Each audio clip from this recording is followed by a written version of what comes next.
Hola, hermanos, estamos nuevamente compartiéndoles un tema interesante. Bueno, en la Biblia todo es interesante, depende de cómo se expongan, pero todos son para nuestra enseñanza. Pues recordemos que la palabra de Dios es sabiduría. Entonces, por eso es que nosotros hablamos de la sabiduría de Dios. Y bien, pues la Arquidiócesis de Puebla, dentro de la pastoral profética en su dimensión de doctrina de la fe, dependiente de la Escuela Servidores de la Verdad, tenemos el gusto de presentarles un tema interesante que lleva por nombre Panorama de los Evangelios. Así que iniciamos esta narración, esta exposición. Yo soy Joaquín Ramírez, así que estamos para servirles y compartirles lo que Dios nos ha permitido. Pero antes de iniciar, pongámonos en la presencia del Señor. En el nombre del Padre, y del Hijo, y del Espíritu Santo. Amén. Señor y Dios nuestro, Dios Todopoderoso y Eterno, que nos concedes un día más de vida y que, estando a tu servicio, nos ponemos en tu presencia para pedirte sabiduría, para pedirte gracia, para rogarte entendimiento para mí y para nuestros hermanos que van a ver y a escuchar esta narración. Rogámoste, Señor, que seas benigno con nosotros, que nos permitas profundizar en tu misterio, en tu vida íntima, para que nosotros podamos alabarte y bendecirte por siempre. Padre nuestro que estás en el cielo, santificado sea tu nombre, venga a nosotros tu reino, hágase tu voluntad en la tierra como en el cielo. Danos hoy nuestro pan de cada día. Perdona nuestras ofensas como también nosotros perdonamos a los que nos ofenden. No nos dejes caer en la tentación y líbranos de todo mal. Gloria al Padre, al Hijo y al Espíritu Santo, como era en el principio, ahora y siempre, por los siglos de los siglos. Amén. Espíritu Santo, fuente de luz, ilumínanos. Espíritu Santo, fuente de luz, ilumínanos. En el nombre del Padre, y del Hijo, y del Espíritu Santo. Amén. Bien, pues vamos a iniciar con este tema interesante, Panorama de los Evangelios. Vamos a darnos una vuelta por el mundo del Nuevo Testamento. Y entonces vamos a iniciar con la introducción, con una pregunta interesante. ¿Qué son los Evangelios? Recordemos que Evangelio nada más es uno, es el Evangelio de Jesús. Y su Evangelio, o la palabra Evangelio, significa buena noticia. Pero cuando en la Biblia nos los muestran, entonces vemos Evangelio según San Mateo, San Marcos, San Lucas y San Juan. Bueno, entonces es un solo Evangelio, pero visto desde 4 puntos de vista diferentes. Eso es, por eso hablamos de los Evangelios, pero en realidad nada más es uno. Así que eso no lo debemos de olvidar nunca. Es un solo Evangelio bajo 4 formas de ver este mismo Evangelio. Bien, ya un poco más, diríamos más técnicamente, entonces, ¿qué son los Evangelios? Son los recuerdos más significativos de la vida y obra del Señor Jesús. Entonces, clarificamos, ¿qué cosas son los Evangelios? Es lo que los evangelistas, por ejemplo, San Mateo y San Juan, que fueron apóstoles y discípulos del Señor. Entonces, esos son, lo que anotan aquí son recuerdos, los más significativos. Diríamos que es un resumen de lo más interesante que a ellos les pareció escribir. Y bueno, en ellos encontramos las principales enseñanzas, milagros, curaciones. Y lo más importante, que Jesucristo es el portador del gran amor de Dios por sus criaturas y su deseo de felicidad.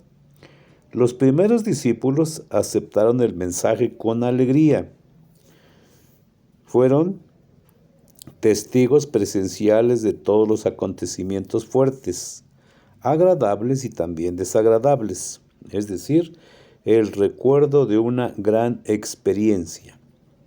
Entonces, debemos de comprender que la enseñanza que nos llega a nosotros es porque los discípulos, los después llamados apóstoles, fueron los principales testigos de todo lo que hizo Jesús.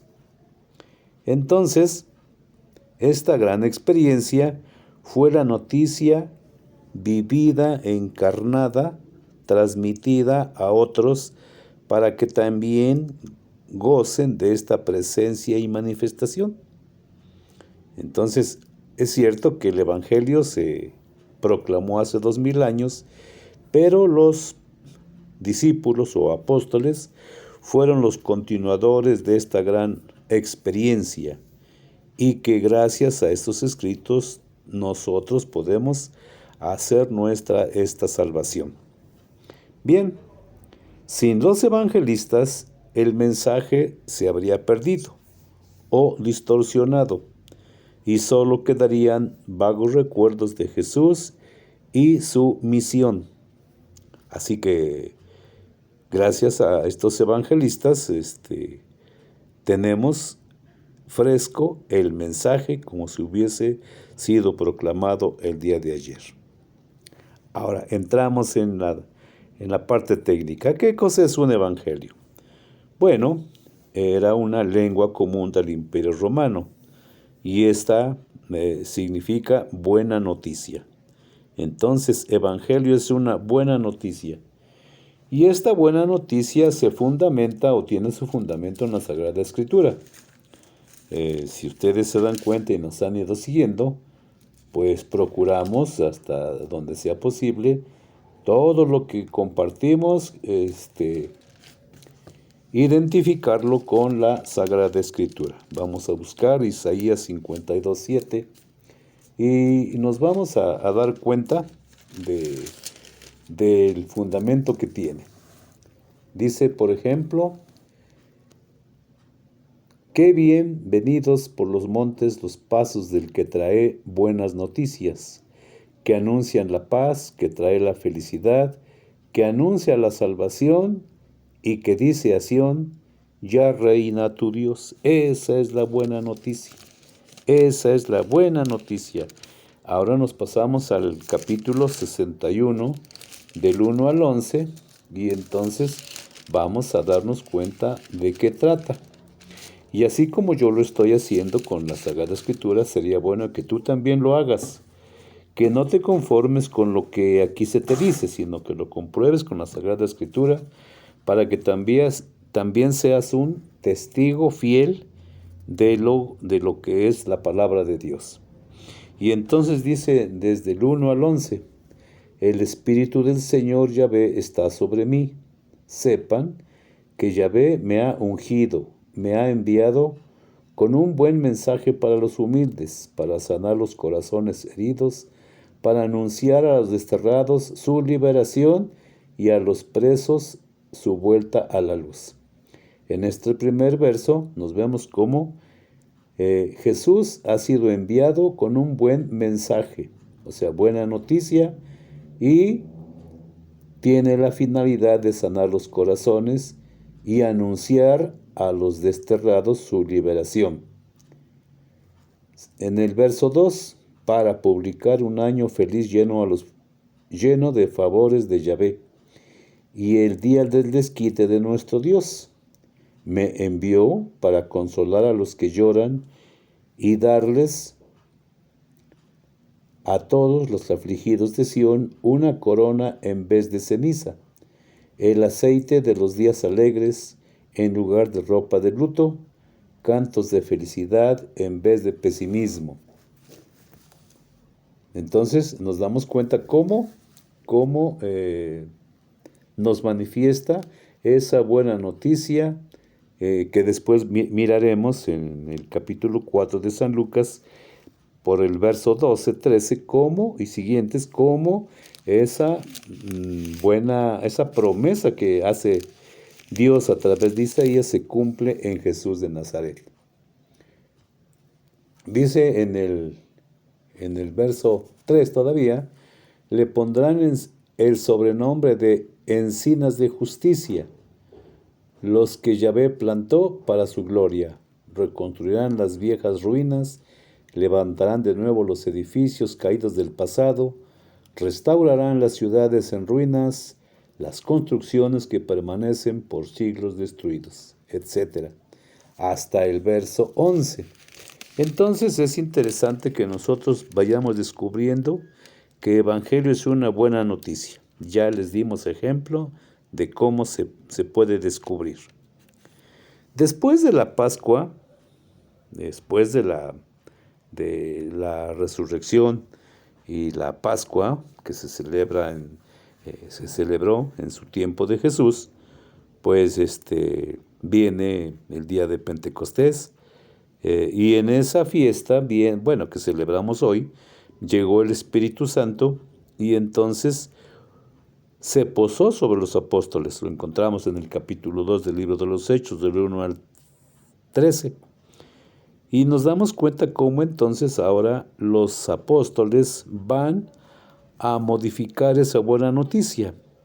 Mientras que Jesús venía anunciando el reino de Dios, ahora la buena noticia para los apóstoles va a ser Jesús.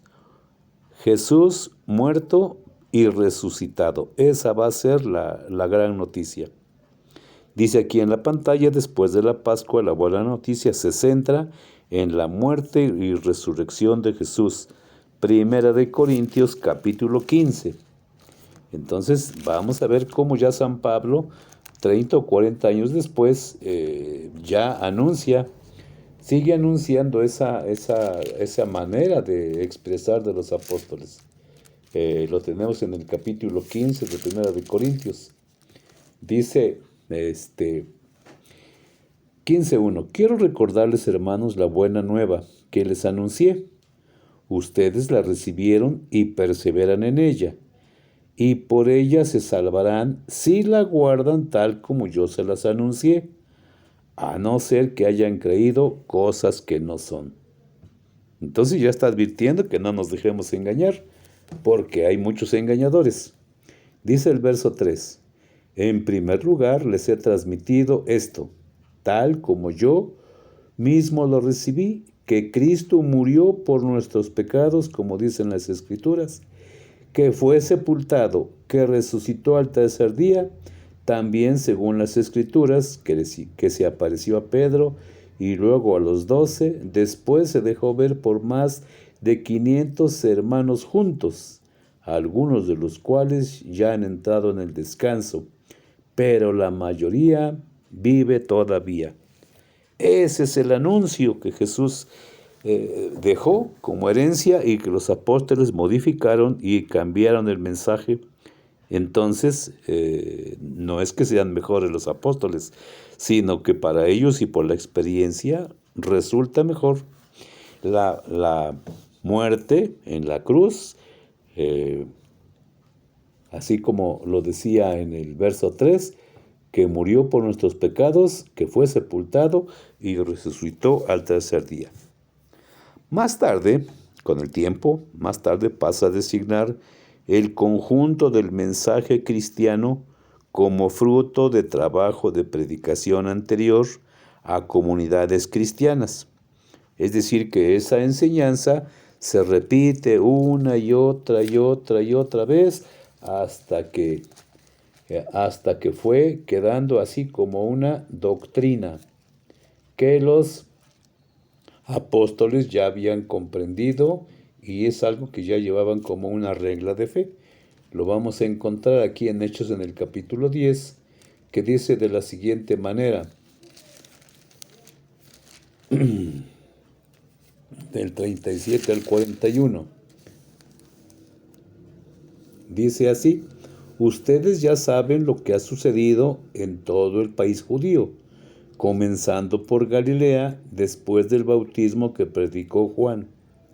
Jesús de Nazaret fue consagrado por Dios, que le dio Espíritu Santo y poder, y como Dios estaba con él, pasó haciendo el bien y sanando a los oprimidos por el diablo. Nosotros somos testigos de todo lo que hizo en el país de los judíos y en la misma Jerusalén. Al final lo mataron colgándolo de un madero, pero Dios lo resucitó al tercer día e hizo que se dejara ver, no por todo el pueblo, sino por los testigos que había escogido de antemano, por nosotros que comimos y bebimos con él después de que resucitó de entre los muertos. Como entonces los apóstoles, este mensaje resumido ya se ha ido elaborando o reelaborando hasta nosotros tenerlo todavía ya más sintetizado en el credo. Seguimos en la pantalla. Al habituarse el contenido, se vuelve preciso anunciar la buena nueva de la llegada del reino de Dios presente en Jesús de Nazaret. Entonces lo modifican, pero más bien le dan otro sentido, pero todavía más excelente. San Marcos, se dice que es el más antiguo de todos, utiliza evangelio o buena nueva, y se refiere esta evangelio o buena nueva al anuncio cristiano. Lo vemos en San Marcos, en el capítulo 1, verso 1, y también 14 y siguientes. Lo vamos a leer para entender. Dice aquí el 1:1. Este es el comienzo de la buena nueva de Jesucristo, Hijo de Dios. Muy bien. Y ahora nos vamos al verso 14. Después de que tomaron preso a Juan, Jesús fue a Galilea y empezó a proclamar la buena nueva de Dios. Decía, el tiempo se ha cumplido, el reino de Dios está cerca, cambien sus caminos y crean en la buena nueva. Ese es el mensaje que traía Jesús, y entonces descubrimos detalles, por ejemplo, que Jesucristo es el portador de la buena nueva y que su evangelio lo empieza a proclamar en Galilea. Entonces vamos siguiendo la línea. Los evangelistas presentan a Jesús anunciando la buena noticia del reino de Dios, ya lo vimos, Marcos 1:14, y también la salvación en San Lucas 4:18. Entonces vamos a echarle muchas ganas a la Sagrada Escritura y vamos a descubrir cómo ha funcionado esto. Dice, por ejemplo, en el verso 18, lo que ya leíamos en Isaías: el Espíritu del Señor está sobre mí. Él me ha ungido para llevar buenas nuevas a los pobres, para anunciar la libertad a los cautivos y a los ciegos que pronto van a ver, para despedir libres a los oprimidos y proclamar el año de gracia del Señor. En el verso 20 y el 21 dirá: Jesús entonces enrolló el libro, lo devolvió al ayudante y se sentó, mientras todos los presentes tenían los ojos fijos en él. Y empezó a decirles: hoy les llegan noticias de cómo se cumplen estas palabras proféticas. Es decir, que Jesús cumple la gran promesa de Dios. Entonces, es interesante seguir la línea. Ahora, los evangelios. El impacto causado por el anuncio fue grandioso durante los primeros siglos de la Iglesia. Aparecen Mateo, Lucas y Juan como evangelios sinópticos. Bueno, aquí está un poco mal. Aparecen Mateo, Marcos y Lucas como evangelios sinópticos, y estos se consideraron canónicos. Vamos a explicar por qué. Hay diferencias entre canónicos y apócrifos, y estas son notables en cuanto a época, contenido y finalidad. Entonces, al describir la buena noticia se convierte en género literario. Nace como anuncio verbal y se convierte en relato escrito. ¿Eso qué significa? Que los primeros 40 años o más, el Evangelio fue proclamado de una manera oral. Y después, posteriormente, por las necesidades, por la desaparición de los apóstoles, se empezó a poner por escrito. Vamos a seguir. ¿Qué significa canónicos? Bueno, están enraizados en la historia y tradición apostólica con finalidad universal. Eso significa que estos libros, antes de ser admitidos como inspirados por la Iglesia, fueron leídos, fueron proclamados ya como una norma de fe. Y entonces la Iglesia determina que son aptos para su uso y con la finalidad de que se haga en toda la Iglesia universal. ¿Qué son los libros apócrifos? Bueno, intentaron llenar espacios vacíos de la vida de Jesús o defender posturas de algunos grupos cristianos. A lo mejor la intención fue buena, pero contenía otras cosas. Entonces debemos de tener cuidado con ellos, porque no nada más fueron esos libros escritos, sino existieron otros, como el de María Magdalena, el Evangelio de Santo Tomás, el Evangelio de Pedro. Pero según la Iglesia, según el parecer de la Iglesia, no fueron capaces de formar parte de los libros canónicos o autorizados como inspirados. Ahora, vamos a hablar de evangelio como género literario. A. Intención pastoral. Componer un relato sobre acontecimientos históricos. Eso es como género literario. Y narrando fielmente lo sucedido. Eso nos lo dice San Lucas, capítulo 1, del 1 al 4. Lo vamos a leer para medio explicárselos. Fíjense bien cómo escribe San Lucas su evangelio. Y dice así: algunas personas han hecho empeño por ordenar la narración de los acontecimientos que han ocurrido entre nosotros. O sea que ya había escritos, ya había libros de otros personajes. Bien, dice en el verso 2, tal como se nos han transmitido por aquellos que fueron los primeros testigos y que después se hicieron servidores de la palabra.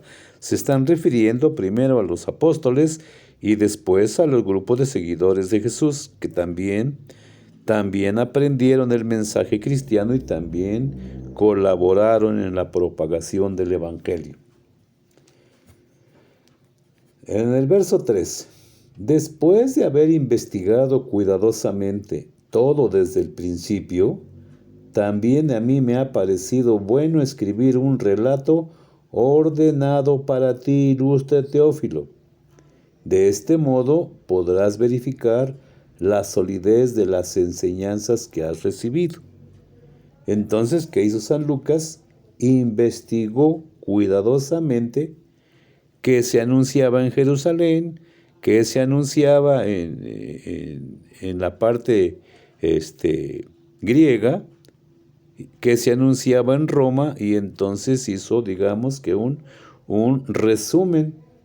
Y entonces también coincide o coincidió con los escritos relatados por San Mateo y por San Lucas. ¿Sí? Entonces, ¿qué cosa nos presenta el evangelista San Lucas? Pues nos presenta un relato ordenado, sintético, sintetizado. Ilustre Teófilo. ¿Quiénes son los teófilos?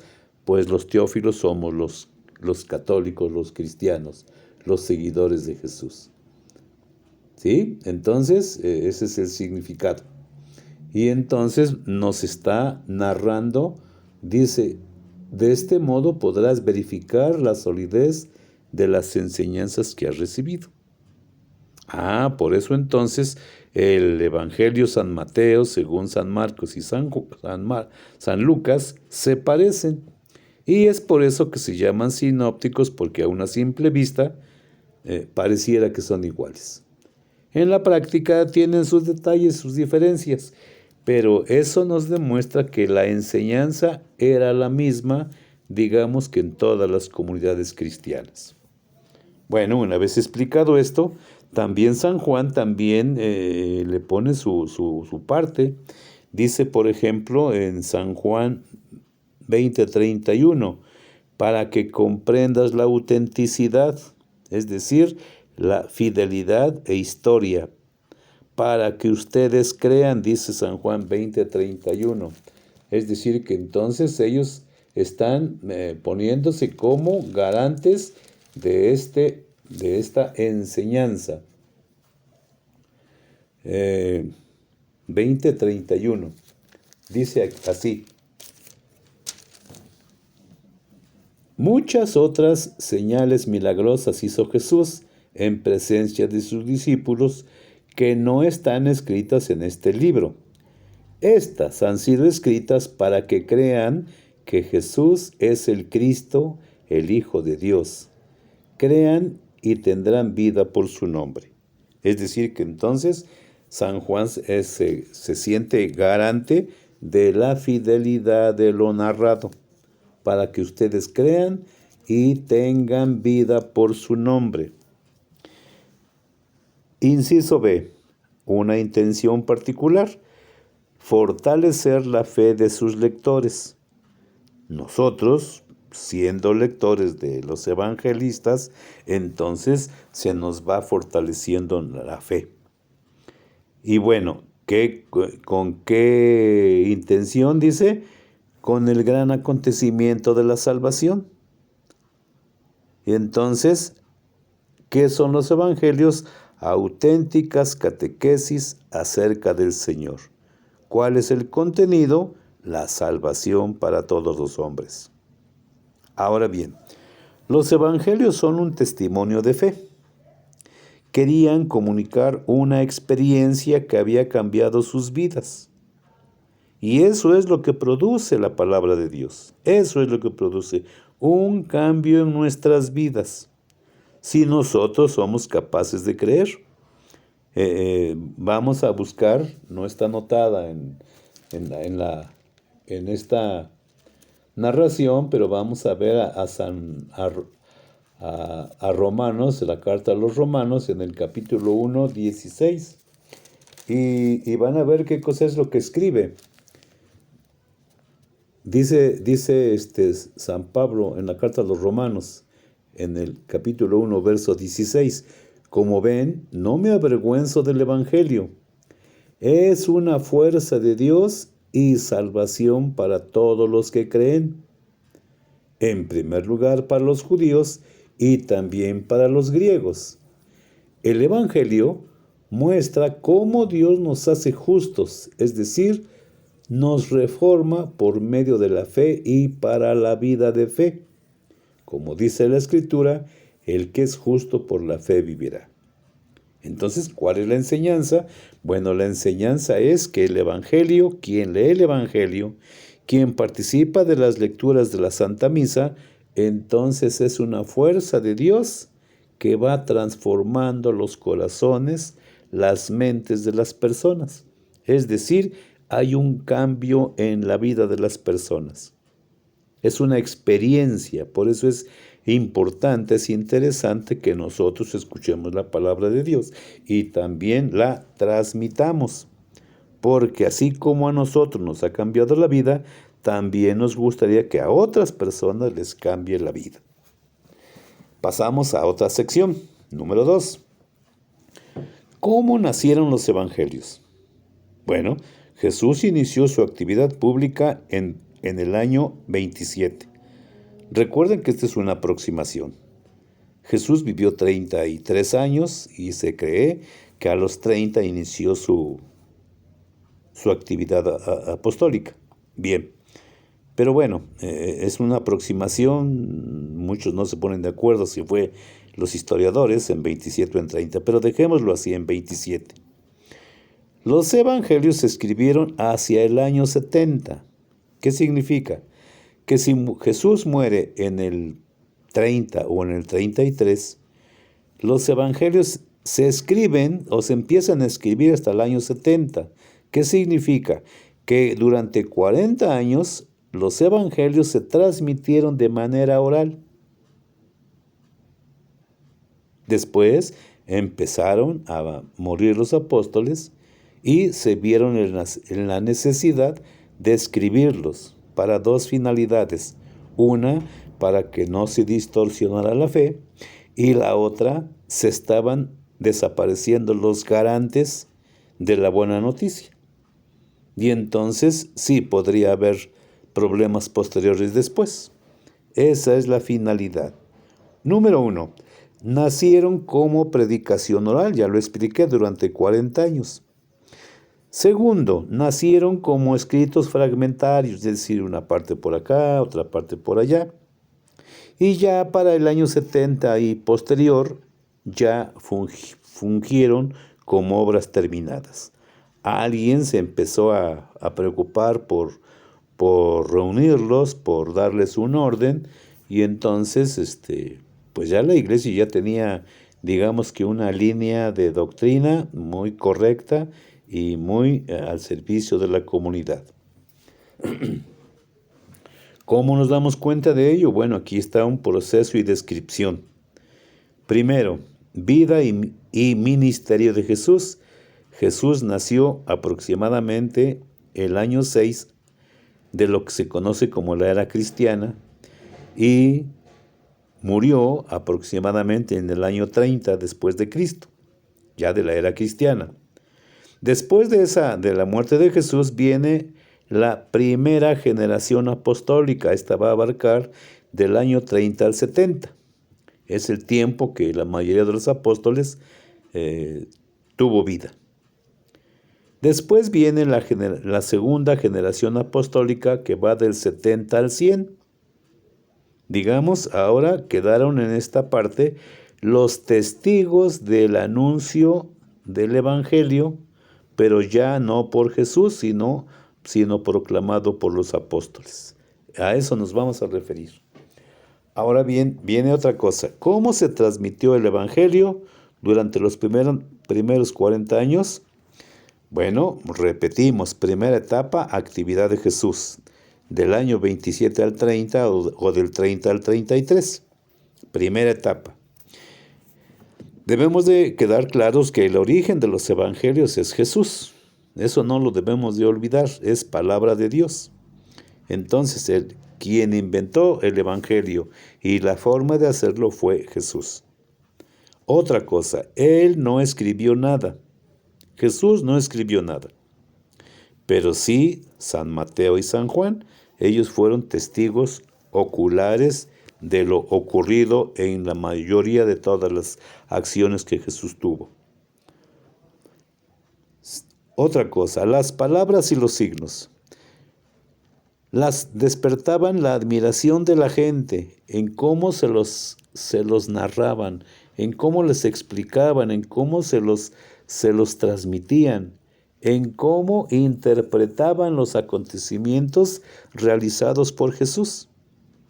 Pero también lo hicieron de una manera sencilla para que esas enseñanzas fueran fáciles de recordar como realidades concretas. Es decir, que por fragmentos, como hoy lo seguimos haciendo, como nos lo sigue haciendo la iglesia cuando lo escuchamos en la misa. No nos leen el capítulo completo, sino solo una parte de acuerdo a lo establecido por la iglesia. Y entonces son pasajes fáciles de recordar. Es decir, historias pequeñas, historias no muy rebuscadas que la gente pudiera aprenderse. Y hoy cuando hablamos de Sagrada Escritura, pues comprendemos y decimos, es la parábola del hijo pródigo. Es una narración sencilla. Es la parábola de la oveja perdida. Entonces algo que se nos queda. O la parábola de los talentos. Bueno, lo vamos entendiendo. Entonces ¿qué son? Narraciones sencillas, fáciles de recordar. Es así como la iglesia nos ha llevado a lo largo de los siglos. Sus acciones con significado concreto. Es lo que debemos de aprender a descubrir. Y esas narraciones tienen liberación, denuncia, expulsión, nos invita al servicio. Y todos estos signos se grabaron en la mente y en el corazón de las personas. Y hasta la fecha se sigue haciendo así. Su acción fue a las muchedumbres, pero enseñanza para apóstoles que lo acompañaron. Es decir, Jesús predicó a la gente, a la muchedumbre, 4,000, 5,000 personas, muchos, a lo mejor 100, a lo mejor 150, pero una gran enseñanza para los apóstoles. Por ejemplo, le preguntan, ¿nos puedes explicar qué significa esto o lo otro? Y entonces Jesús lo estaba haciendo de esa manera. Les decía, a ustedes les toca. Bueno, pues entonces es así como se va enseñando. Y dice, por ejemplo, San Marcos, los reunió para que estuvieran con él. Así lo vamos a encontrar en San Marcos 3:13, para enviarlos a predicar con especial atención, explicando y profundizando el sentido de sus palabras. Veamos San Marcos, ¿qué dice? Espero que no se desesperen. Esto es interesante. Es interesante. Dice San Marcos 3:13. Jesús subió al monte y llamó a los que él quiso, y se reunieron con él.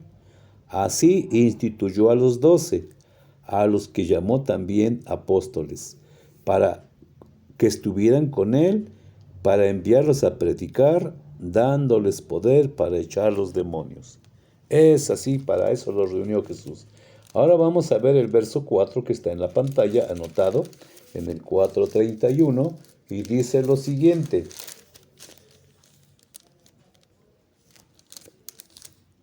Es semejante a una semilla de mostaza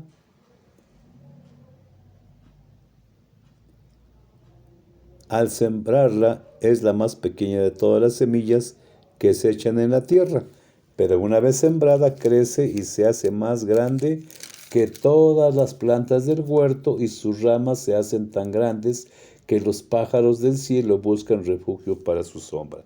¿Qué cosa está enseñando Jesús? Les está enseñando, describiendo cómo es el reino de Dios. Cuando se quiere instaurar el reino, pues primero como que no tuviera sentido, pero después, ¿cómo de que no? Sí funciona así. Ahora vamos a pasar al 9:3. Voy a tratar de hacerlo rápido para que no se haga pesado. Dice en el 9:3, incluso sus ropas se volvieron resplandecientes, tan blancas como nadie en el mundo sería capaz de blanquearlas. Oh, y se les aparecieron Elías y Moisés con que conversaban con Jesús.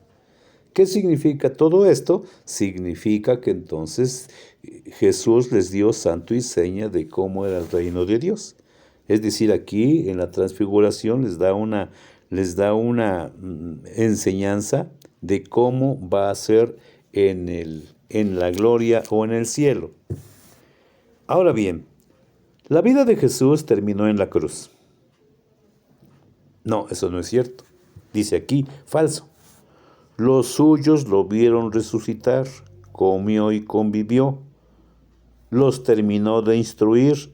Fue una experiencia nueva que dio sentido y luz a sus vidas. Entonces la vida de Jesús no terminó en la cruz. Eso es lo que el mundo quería, que al matar a Jesús, pues se acabara sus enseñanzas y se acabaran sus seguidores y se acabara todo el trabajo. Pero no, sino que también nos da una enseñanza de que la vida nuestra no termina con la muerte, sino es necesario resucitar. Entonces, aquí está escrito, los suyos lo vieron resucitar, comió y convivió, los terminó de instruir, fue una experiencia nueva que dio sentido y luz a sus vidas. Cuando lo vieron resucitar se espantaron seguramente, pero Él los tranquiliza y les dice, ánimo, yo soy, no se espanten. Les dije que me iba, pero regresaba, pues ya lo hice. Y entonces, como vio que no le creían, dice, bueno, pues entonces sírvame, ¿tienen pescado? ¿Tienen algo de comer? Un espíritu ya no come, pero yo sí como.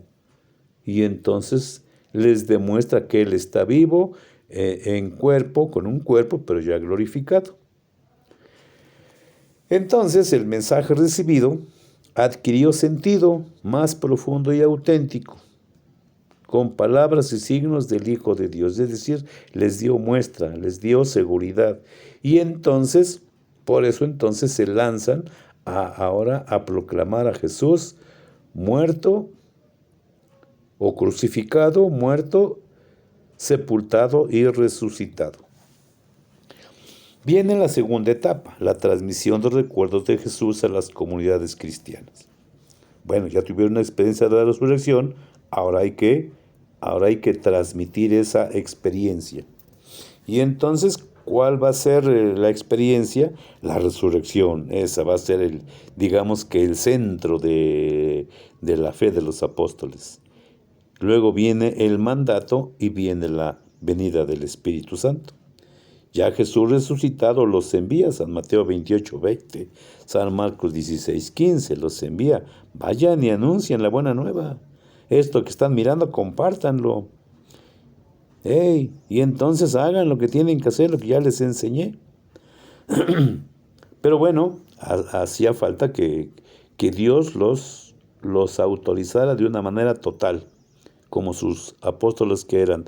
Y entonces les dice, no se alejen, esperen al Espíritu Santo. Y bueno, fue tan alta y tan grande la experiencia, el acontecimiento, que ya no pudieron quedarse callados.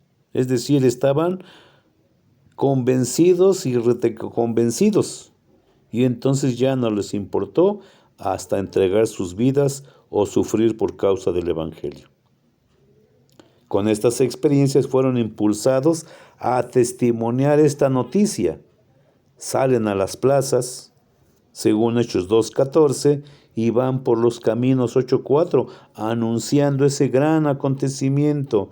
Estos se volvieron misioneros, continuaron predicando con signos y milagros que Jesús les permitía. Es decir, también los apóstoles les concede Jesús a hacer milagros, y entonces la gente se empezó a volcar hacia la iglesia. ¿Sí? Entonces la gente estaba asombrada y deseaban saber más sobre Jesús, y con todo detalle sus últimos días, sobre todo eso. Y entonces la gente cada vez y más se iba enamorando, iba acrecentando su fe, y entonces empezaron a crecer las comunidades cristianas. Pero también hay algo interesante, que estos primeros cristianos no estaban al azar, sino estaban reunidos en una comunidad donde los pastores o los dirigentes eran los apóstoles, los presbíteros, los obispos, y entonces tenían como centro la Eucaristía. Así lo encontramos en Hechos 2:42. Es decir, que entonces ahora esa fe iba a ser celebrada. ¿Cómo? A través de lo que hoy conocemos como la misa. Y entonces nosotros nos reunimos alrededor de la mesa de Jesús. Dice así, Hechos 2:42, acudían asiduamente a la enseñanza de los apóstoles 1, a la convivencia 2, a la fracción del pan 3 y a las oraciones. Y si ustedes se dan cuenta, es lo mismo que estamos haciendo nosotros los católicos hoy. Hacemos esas 4 cosas: enseñanza, convivencia, fracción del pan y oración. Eso es lo que se hace actualmente en la iglesia. Y entonces, cuando nosotros tenemos un poco de conocimiento, entonces saboreamos las enseñanzas, y entonces nos invita a una nueva forma de vivir en el mundo. Las palabras y los signos confirmaban el gran poder de Dios, Hechos 2:47. Y dice así, alababan a Dios y se ganaban la simpatía de todo el pueblo, y el Señor agregaba cada día a la comunidad a los que quería salvar. Durante muchos años predicaron la palabra de Dios. Esta enseñanza ellos fueron fijando sus límites, se aprendieron dichos y relatos. ¿Y cuál fue el beneficio el beneficio de esta predicación? El fruto de las pequeñas comunidades, es decir, pequeños grupos en cada pueblo, en aldeas, en las ciudades había comunidades, y entonces poco a poco la iglesia se iba consolidando. ¿Quiénes son estas pequeñas comunidades? Bueno, pues gente de buena voluntad que aceptan vivir y celebrar la resurrección. En estas comunidades se transmitió y se conservó vivo el mensaje del Evangelio. Todo este trabajo evangelizador, otros lo fueron agrupando en parábolas, en sentencias, en controversias. Y entonces se empieza a construir ya una tradición oral sagrada, custodiada por los apóstoles. Cuando hablamos de tradición oral, estamos hablando de doctrina, estamos hablando de normas, de mandamientos. Entonces la iglesia empezó ya con la enseñanza a crear una doctrina. Lo explico porque los hermanos de otros grupos religiosos no católicos no les gusta la doctrina, no les gusta la enseñanza, no les gusta que se les hable de esto porque no entienden. Entonces, tradición oral hay que entenderlo como doctrina, como enseñanza. Eso es lo que se llama religión. ¿Qué cosa es la religión? Un conjunto de normas que nos unen a Dios. Pero esta religión es custodiada por los apóstoles. Los relatos de la pasión se iban escribiendo poco a poco según su punto de vista. Ya vimos que fueron muchos los que escribieron. Viene la tercera etapa, redacción del Evangelio. Ha pasado el tiempo. Ya pasaron 30, 40 años, 50 años. Han muerto ya muchos apóstoles y testigos.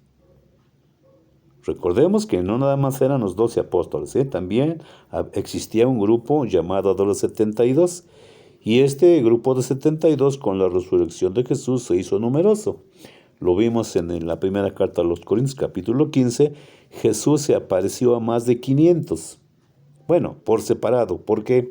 Porque fueron muchas las personas a las que les hizo milagros, y entonces a todas ellas les dio la muestra de su resurrección.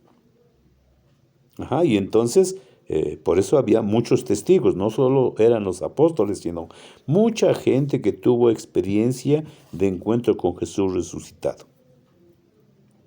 Pero ahora el panorama ya es incierto porque el Evangelio ya rebasó las fronteras de Jerusalén. Ahora ya el Evangelio se está predicando en Grecia, en Roma, en Asia, es decir, ya hay muchas comunidades. Y entonces, pues no crean, pasa el tiempo y la gente a veces pareciera que se cansa. Los apóstoles empiezan a morir y entonces pues se están quedando sin los testigos. Y bueno, dice aquí en la pantalla, Jesús no ha vuelto porque lo prometió, voy y vengo pronto. Y pues Jesús no llega, entonces se quedan así como que un poco desorientados, la fe se enfría. Aparece un grupo que se llaman los judaizantes. Eran judíos convertidos al cristianismo, pero todavía tenían muchos resquicios de la religión judía, y entonces estas personas querían como que unificar el judaísmo con el cristianismo, y entonces también crearon mucha confusión. Entonces, también a partir de la predicación, también no se queda quieto el grupo de los fariseos de la religión de los judíos, sino que los empiezan a perseguir. Esto lo podemos encontrar en el capítulo 7, 8 del libro de los Hechos. uno de los primeros mártires, pues va a ser Esteban. Y entonces las persecuciones se arrecian, hay desilusión, hay cansancio. También vemos en el capítulo 13:1-2, como también Santiago el Mayor, el hermano de San Juan, hijo del Zebedeo, también lo pasan por la espada, Herodes. Búsquenlo, ahí lo van a encontrar en el capítulo 13:2. Aquí entonces Marcos reúne las tradiciones, actualiza, organiza, aplica el sistema ya practicado, Hechos 10 del 37 al 41 que ya leímos, es decir, empiezan como ya está un poco ordenada la doctrina, pues entonces van a escribir sobre ello. Marcos lo hace por un lado, digamos, en la parte de Roma, a lo mejor, junto con Pedro. San Lucas es compañero de San Pablo, entonces en la parte griega, en la parte sur de Asia, y Santiago en Jerusalén, Pedro en Antioquía, es decir, que entonces empiezan como ya tienen la doctrina más o menos ordenada, entonces es lo que van a escribir. Aquí dice Mateo, Lucas y Marcos utilizaron colecciones de dichos, parábolas y enseñanzas. Eso es correcto. También dice aquí, es bueno aclarar, Mateo fue discípulo y era funcionario hacendario, o sea que Mateo no era tonto. Aunque aprovecharon lo existente, escribieron con libertad dejando su propia huella literaria. Es decir, algunos dicen que Mateo le copió a Lucas y que Lucas le copió a Marcos y ese rollo, pero lo cierto es que al parecer no es así, ya que el mismo evangelio, pues era un solo Jesús, pues los apóstoles anunciaban lo mismo en todos lados y entonces de ahí que surjan lo que se conoce como evangelios sinópticos. Entonces, ¿por qué no metemos a Juan? Porque Juan tiene su propia historia. Si ustedes observan el Evangelio según San Juan, este evangelista habla, sí, de Jesús, pero con un lenguaje más elevado. Nos podemos dar cuenta desde el mismo capítulo 1 del Evangelio según San Juan, desde el 1:1 y siguientes, cómo su evangelio o su narración es totalmente elevada y profunda. No se parece casi en nada a los evangelios sinópticos. No significa que sea mejor que los demás, no, para nada, sino que él tiene su propia historia, narra su propio relato de la pasión. Recordemos que San Juan estuvo junto a Jesús, al lado o junto de la Virgen María. Entonces él sí participó de la crucifixión. Y él narra otros acontecimientos.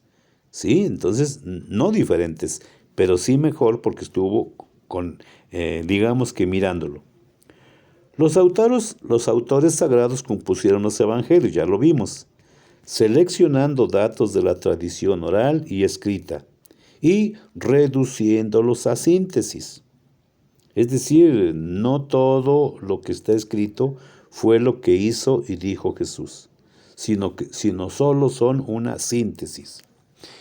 Adaptan el mensaje a las necesidades de las iglesias, pero siempre conservando el estilo genuino y auténtico de la proclamación.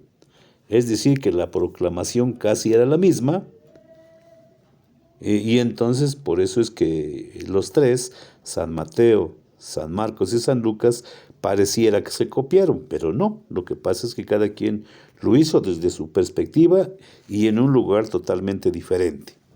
Ahora, ¿cómo leer los evangelios? ¿Cómo leerlos? Bueno, para entender esto que estamos explicando, es necesario que tú aprendas a hacer una lectura atenta, fijándote en los detalles, en las palabras repetidas, en los puntos, en los comas, en las afirmaciones. Es decir, una lectura atenta y bien realizada. Si tú lo haces así, entonces dice, te traerá inagotable riqueza para tu vida cristiana. Es importante esto. No crean que los estamos engañando. cuando ustedes vayan a la misa, pongan atención a las lecturas que se leen en la iglesia y se van a dar cuenta cómo después el evangelio, el sacerdote proclama el evangelio y entonces cómo lo explica, cómo lo hace presente a nuestros días, qué profundidad le da. Y van a ver cómo se darán cuenta que utiliza una o dos palabras clave y entonces sobre esa hace resaltar su homilía. Conviene hacernos 3 preguntas. 1. ¿Cuál era la intención del autor hacia los destinatarios? Interesante. 2. ¿Qué hizo y dijo Jesús? 3. El texto, ¿qué nos dice a nosotros hoy? Es cierto que los libros se escribieron hace cerca de 2000 años, eso es cierto, pero recordemos que la palabra es viva y eficaz. Y aunque ya han pasado 2000 años, sigue haciendo letra viva para cada uno de nosotros hoy. Así que, si no se tienen estos niveles, pues entonces la lectura o lo que escuchamos no nos va a traer ningún beneficio. Entonces, sí va a ser una exigencia. ¿Quieres amar a Jesús? ¿Quieres amar su doctrina? Pues entonces ponle atención. Y sobre todo, esfuérzate. Si empiezas a dudar, o te da pereza leer, o te da pereza ir a misa, pues no vas a llegar ni a la esquina. Pero bueno, hay algunas exigencias como las que acabamos de mencionar. 1, captar el mensaje. Fíjense bien, a leer, captar el mensaje, la intención, los protagonistas, de qué trata, de qué habla. Luego, situarnos en la época en que se escribieron. Ya no es la misma. Recordemos que se escribió esta palabra en el Oriente Medio y nosotros vivimos en América Latina, en Occidente. Entonces debemos situarnos en la época hace 2000 años, cómo vivían, cómo pensaban, qué cosa había, cuáles eran sus metas o su futuro. Debemos de aprender a conocer la situación, los temas frecuentes que aborda, a quién se dirige, a campesinos, a vinicultores, a ganaderos. ¿Cómo está estructurado el mensaje? Eso, entonces es necesario. Segundo, la lectura responde a la pregunta, ¿qué dijo o hizo Jesús? Siempre, ¿qué dijo o hizo Jesús? Es necesario que nosotros nos respondamos. El mejor criterio es situar las palabras y acciones en contexto cultural, social y religioso de la primera mitad del siglo I. Es decir, cuáles eran las condiciones de vida, cómo se comportaban los sacerdotes, los escribas, los fariseos, el imperio, los ricos, los hacendados, cómo se comportaban. Entonces eso sí es interesante que nosotros vayamos comprendiendo. Para esto es de mucha ayuda que ustedes lean las introducciones a cada libro, los comentarios a pie de página del texto, para que así podamos entender y tener una mejor visión. Otra sería, a lo mejor entrar en un taller o curso en la iglesia, compartido ya sea por los sacerdotes o por laicos que conozcan, para que nos los expliquen. Y luego tener apertura de corazón. Bien, punto número 3, descubrir el texto para hoy, para nosotros. ¿Qué nos dice a nosotros? Ya antes otros lo hicieron, responderse sin prisa, atendiendo a los otros 2 niveles. No hacerlo sería hacer decir al texto lo que no dice. Es decir, no nos pongamos a inventar. Hay que captar el mensaje hoy. Es necesario situarse en la perspectiva de Jesús, coincidir con su horizonte. Muchos no les gusta la iglesia o la misa porque dicen que siempre es lo mismo. Bueno, humanamente tienen razón, pero espiritualmente no, porque cada día el mismo mensaje. Si vamos a la misa hoy, digamos, a donde tú vives, y por alguna razón tienes que ir a otra misa, por alguna otra situación, te vas a dar cuenta que la lectura es la misma, pero la forma de explicar a veces es diferente. Y entonces eso nos hace abrirnos el entendimiento para captar mejor el mensaje de Jesús. Entonces dice aquí, es necesario situarse en la perspectiva de Jesús, coincidir su horizonte con el suyo, nuestras preocupaciones con las suyas. Y entonces cabría una pregunta: ¿cómo este problema que tengo enfrente, cómo lo resolvería Jesús? Eso también sería interesante. Luego, hacer lectura a la luz del creyente, con el Evangelio, en la comunidad. Si tú te pones a leer tu Biblia en tu casa, seguramente te vas a perder, porque no sabes. Entonces la lectura se hace en la comunidad, siempre en grupo. Cuando vamos a misa hay gente numerosa y entonces ahí aprendemos. Si lo hacemos de una manera particular, pues corremos el riesgo de equivocarnos. Bien. Y luego nada más lo vamos a leer y escuchar. No, hay que poner en práctica el proyecto de Jesús. ¿Qué cosa invita Jesús que nosotros hagamos? Entonces, hacer la lectura desde la comunidad local, desde nuestro entorno, dentro de nuestra realidad. Cómo vivimos y cómo quiere Jesús que vivamos. Es decir, en diálogo vivo con la Iglesia Universal, heredera de la tradición apostólica. Bien, cambiemos de canal, pero en la misma. ¿Cuáles son los ejes teológicos del Nuevo Testamento? Esa ya es otra perspectiva. Bueno, debemos de tener en cuenta que el tema fundamental es Jesús de Nazaret. Entonces, aquí están enmarcados en este esquema. 1. Dios. 2. Jesús. 3. La Iglesia. 4. La vida cristiana. Y 5. La escatología. Esos son los ejes teológicos del Nuevo Testamento. Entonces, ¿cómo podríamos entenderlo? Bueno, Dios nos ama y quiere participar su vida divina con nosotros. Y entonces esta invitación la hace de una manera especial y particular a través de la persona de Jesús, con su evangelio, sus acciones, sus signos. Pero Jesús se va porque queda nada más 33 años, se tiene que ir, pero deja unos apóstoles en una iglesia. Esa iglesia es de Jesús. Y en esa iglesia, es donde nosotros vamos a insertarnos a vivir nuestra vida cristiana. Número 4. Con una finalidad, el ir a tener un encuentro con Dios en el cielo para alabarle y servirle por los siglos de los siglos. Es decir, la escatología, lo futuro, lo que todavía no se nos da.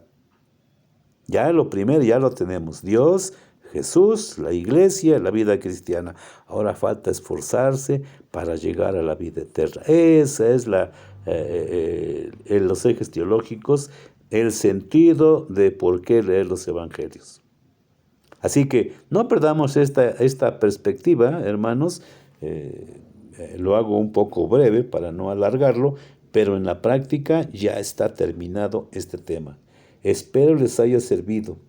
Repítanlo, pónganle pausa, vuélvanlo a escuchar, vuélvanlo a releer, busquen las citas bíblicas, no se queden sin conocer, traten de entender.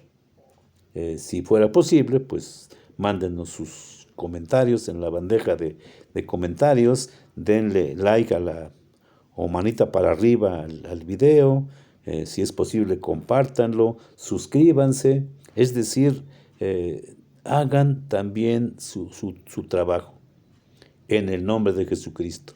Es decir, para que otros también gocen de esta experiencia del conocer la Sagrada Escritura, del conocer la palabra de Dios, de conocer la sabiduría de Dios escrita en la Biblia.